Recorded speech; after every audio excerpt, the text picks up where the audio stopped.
Well, first of all, since a little kid, nanonood po ako ng PBA actually. And first time ko maging news this year. And it really feels, I'm grateful to be here kasi I'm representing the team.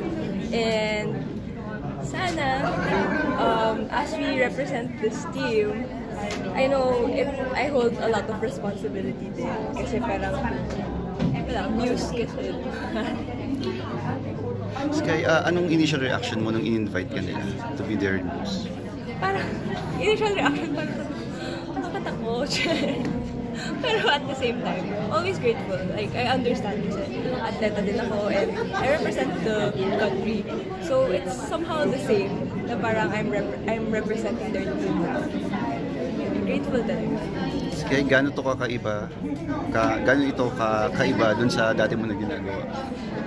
Dati ko. Yeah. Kasi sabi mo nga, di ba, you're also representing the Philippines, tapos ngayon you're representing a team, pero nang naka-gown, nang nag-glamorous, gano'n. Anong feeling?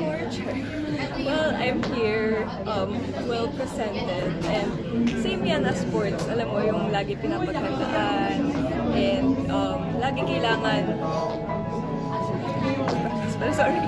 lagi kailangan tayo prepared, and not only for me, feel ko yun yung thinking din ng team. Siyempre, pinaghandaan nila to.